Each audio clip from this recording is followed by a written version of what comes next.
Hi, good morning, everybody. This is Marilyn. Do we have any audio on this morning? Oh, great. Thank you. Okay, good morning, everybody. This is Marilyn, and it's Welcome to My World on Wednesday, the 6th of January, and it's we're a couple of minutes before the 8:30 news. The 8:15 the 8:15 ADP non-farm employment change already hit. And I'm looking at that number and I'm thinking, gee, I wonder if we just called up these brokerages and we could make up some numbers we like too and just stick them out there. Maybe, I guess that wouldn't work for us though. It only works for the government. Oh, well. Anyway, that's why this is my view. Um, my goodness, it just looks like we're having a sell-off and everything. Everything's on sale. The indices have gone down overnight, and they're just continuing on that path. We definitely have a downtrend. I'm going to be interested to see what the VIX is telling us today because it closed at 1934 yesterday, and um, I think it was Wednesday or Thursday of last week. It was almost 24 and a half. So as that VIX number continues to go up and these indices continue to go down, there's going to be a lot of shorting in some of these markets, especially the indices. Gold and the bond market, the 30-year bonds that I watch, were up, and gold put in a real weird 30 minutes where it kind of took a dive, and we'll see what happens. The dollar isn't moving too much, and neither is the euro this morning, but the yen has certainly moved a lot. Um, there's we're 1 minute now in front of this Canadian and U.S. trade balance numbers, and this could affect particularly crude oil. So we'll see what happens here. Um, that's about it today. We've got those numbers. We've got the crude oil inventory report this morning is coming at, excuse me,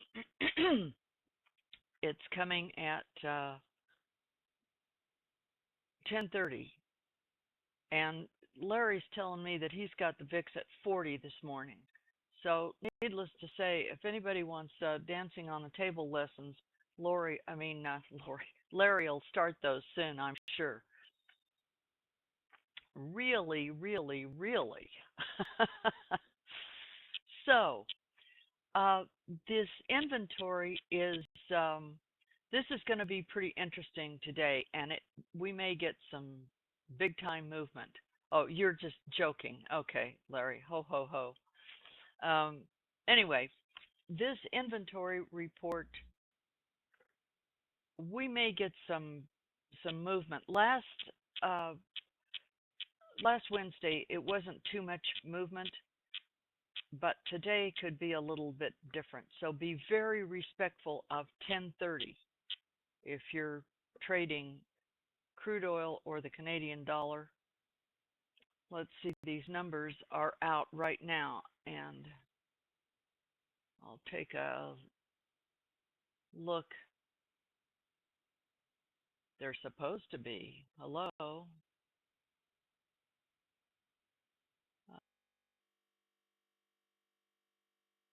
Yeah, it's a little worse for the Canadians, and it's a little worse.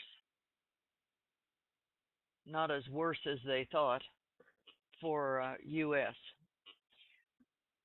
Anyway, I'm getting a lot of questions about trailing stops, and this is the kind of a market environment that trailing stops is a very good idea.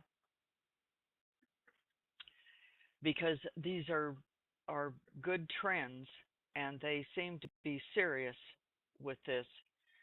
But somebody was asking me about they put in their initial stop loss and then just leave it.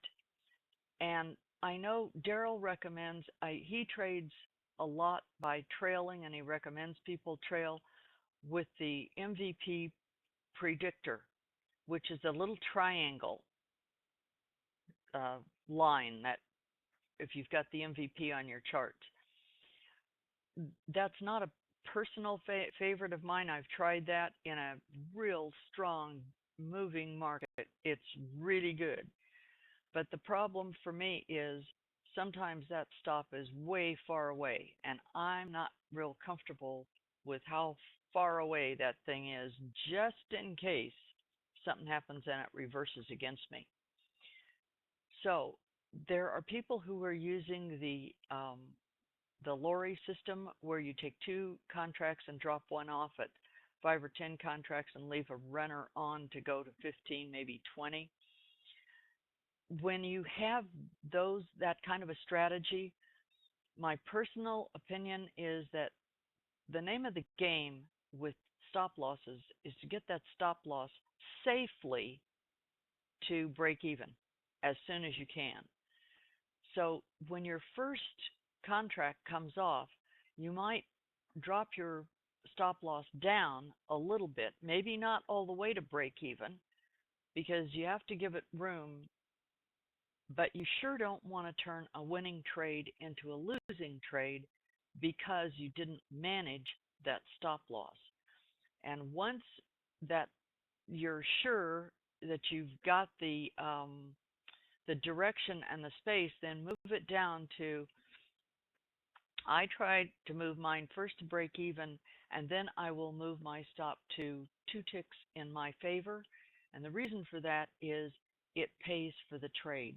Worst case scenario, I've got a few ticks from the first contract, which I don't do it that way, but if I were doing it that way, and then the worst case scenario is you've got a few ticks from that, but you've also got your free money because that moving that stop loss down to a couple ticks inside the your fill order will at least give you, if it does go against you, that will at least pay for the trade. It'll pay your business expenses. So thanks, Jeff. Jeff just put a link in the chat of a post that Daryl did on managing stops and setting those.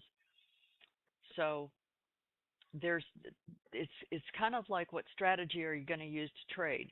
Well, there are several ways you can do this.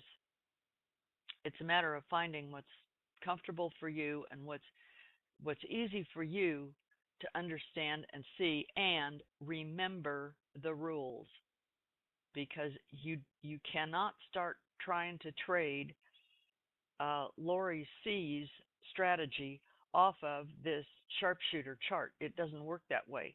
And by the same token, you can't trade the iZone sharpshooter strategy off of a 12-tick diagnostic. It doesn't work that way. You have to go with what the strategy is set up and designed to do. They both work well, but you can't mix them up. So stick with the one you're going to use, and then later you can learn other ones if you want to. If you're real happy with the one you learned in the first place, wonderful. So anyway, the oil inventory will be out this morning, and then at 2 o'clock this afternoon, we're going to have the FOMAC minutes. So those of you who trade in the afternoon at 2 o'clock, I'd be real cautious about sticking a trade out a couple minutes before 2 o'clock, or let that news hit and see how the market responds to it before you try to take a trade right there. That's about all I see this morning. I'll come back at noon and we'll see what the morning has brought us. If you look at the crude oil 30-minute chart up here, and you can see this, for me, is real easy to see that this has been in a serious down movement since at least 1 o'clock in the morning, and you can scroll back and see where it started, but it's showing no signs it wants to reverse. So, and yes, Larry makes a great point here. I monitor the Brent, and it's at 11-year lows. The crude oil market is it's if it isn't bottoming here, it's darn close to it. Some of the talking heads think it's going lower, and it certainly could. I don't deny and doubt that, but I do have a little bit of until the contango on crude oil turns into backwardation. I'm still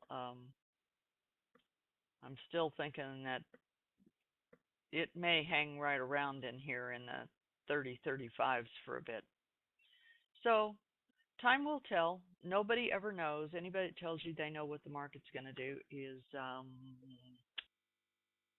well, let's just say they don't know any more than you do. That's my whole point about not thinking.